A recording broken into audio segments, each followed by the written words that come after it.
¿Cómo está? All right, so we're going to close out John chapter 10 today. Well, it's the same day for me, but, hey, pup. There's so many dogs here. Like a lot. Way more than America. None of them are neutered.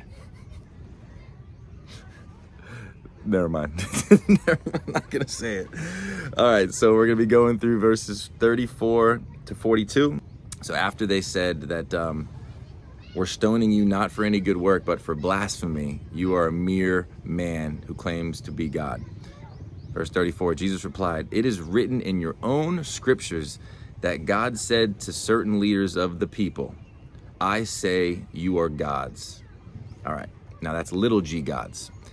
There's people that have said to me, and maybe you've heard it, maybe you even think like this. There's people who say that we are gods. We are God.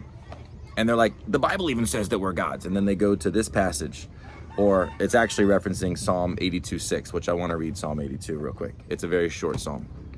God presides over heaven's court. He pronounces judgment on the heavenly beings. How long will you hand down unjust decisions by favoring the wicked? Give justice to the poor and the orphan. Uphold the rights of the oppressed and the destitute. Rescue the poor and helpless. Deliver them from the grasp of evil people. But these oppressors know nothing. They are so ignorant.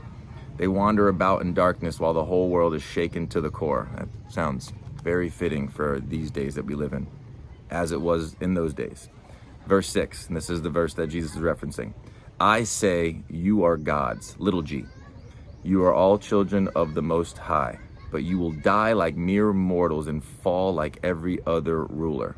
Rise up, O God, and judge the earth, for all the nations belong to you. Now look, I'm just going to read what the little commentary is here in the Bible. God executes judgment among his people and holds them accountable. Those who deal unfairly with the innocent and destitute will have to answer for what they have done. As Christians should stand up for the cause of the innocent and seek out justice for them. So people these days, in politics, in the court systems, the very shady ones, the ones who are swayed by money, it's not up to us to get revenge. God will have the last say. God will judge them, and he holds them accountable. So don't worry about that. I know at times it could be hard, especially if you've been wronged in the court system. I know some people that have, like, especially I'm thinking of a brother in Christ who's dealing with a custody issue right now, and he's not in the wrong at all, but the court system is making him out to be because the woman has more money, essentially, because that's a whole other thing. Anyway, that's kind of a little side note there, but I bring that up because when it says that I say you are gods, he's referring to the judges of those days. They were referred to as gods, little g gods. Hey! There's a whole group of kids that are making their way over here because they see a tall American. They just saw me whenever I was standing up before. So, anyway, again, we're not gods. That's referring to the judges of those days. And you can go back and reference Psalm 82:6. Verse 35, and you know that the scriptures cannot be altered. So if those people who received God's message were called gods, little g gods, why do you call it blasphemy when I say I am the Son of God? After all, the Father set me apart and sent me into the world. Don't believe me unless I carry out my Father's work. But if I do his work, believe in the evidence of the miraculous works I have done, even if you don't believe me. Then you will know and understand that the Father is in me and I am in the Father. Once again, Jesus is calling himself God. Right after that, it says, once again, they tried to arrest him, but he got away and left them because it wasn't his time. But before I finish out this passage, I'm getting a little sidetracked by all the kids back there too. But all the miracles that Jesus did were to authenticate who he was, because a mere man could not have done the miracles that Jesus did. There's no way. And people were divided over that because on one hand, they have the religious rulers, the Pharisees, saying, this dude's blasphemy, don't believe him, he's of the devil, etc. But on the other side, Jesus is doing all these miracles, and these people logically are understanding, this can't be a mere man. It can't be, because a mere man can't do this. Once again, they tried to arrest him, but he got away and he left them. He put a little ninja Jesus on him. He went beyond the Jordan River near the place where John was first baptizing and stayed there a while. This is speaking of John the Baptist, obviously. And many followed him. John didn't perform miraculous signs, is saying that in quotes, as if this is what they were thinking. They remarked to one another, but everything he said about this man, speaking of Jesus, has come true. And many who were there believed in Jesus. It's just like today. There's many who will believe. There's many who will say that they believe, but the evidence is not in their life. Faith without works is dead.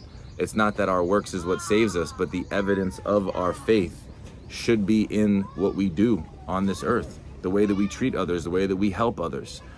My disciples by how they love one another. That's what Jesus said. I heard my pastor say it like this, and I've referenced it so many times. Faith alone is what saves us. Absolutely.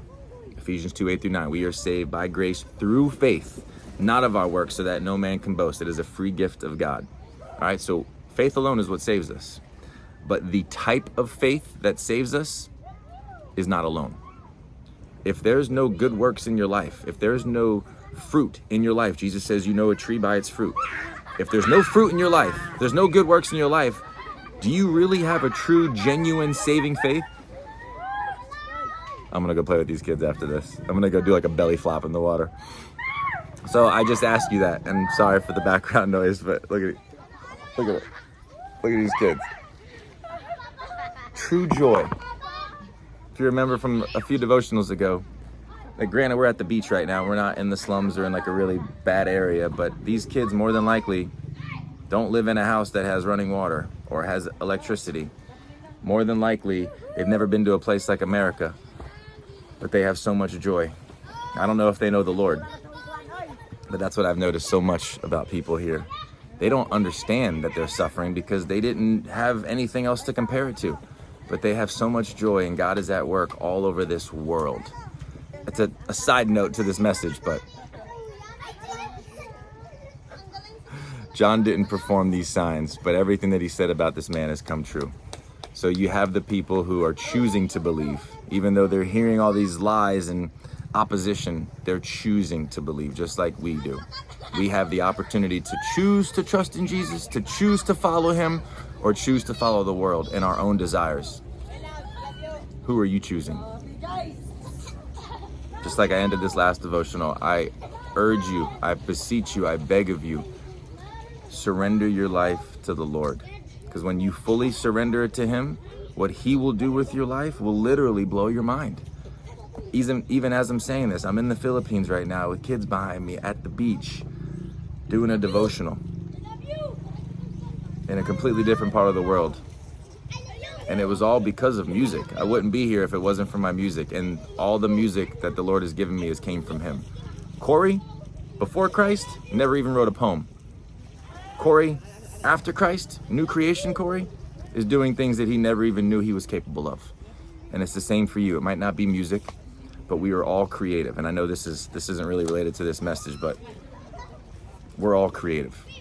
Genesis 1:1, the first verse of the Bible, it says that in the beginning, God created the heavens and the earth.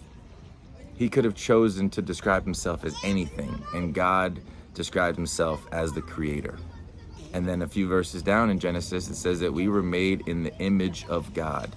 So if God's a creator, AKA a creative, you're creative. I didn't know that I was creative. I didn't know that I had this inside of me. But God. And maybe it's not music, maybe it could be dance or architecture or business or whatever, but you are creative. Everybody in this world has a gift and a calling, regardless if you're a believer or not. But what are you going to use that gift for? You're going to use it for the world, for the devil, for glorifying yourself? Or are you going to use it for God and for the kingdom and glorifying him? I'm choosing to glorify him. And when you choose to surrender your life, what he will do with it, I don't know how else to put it.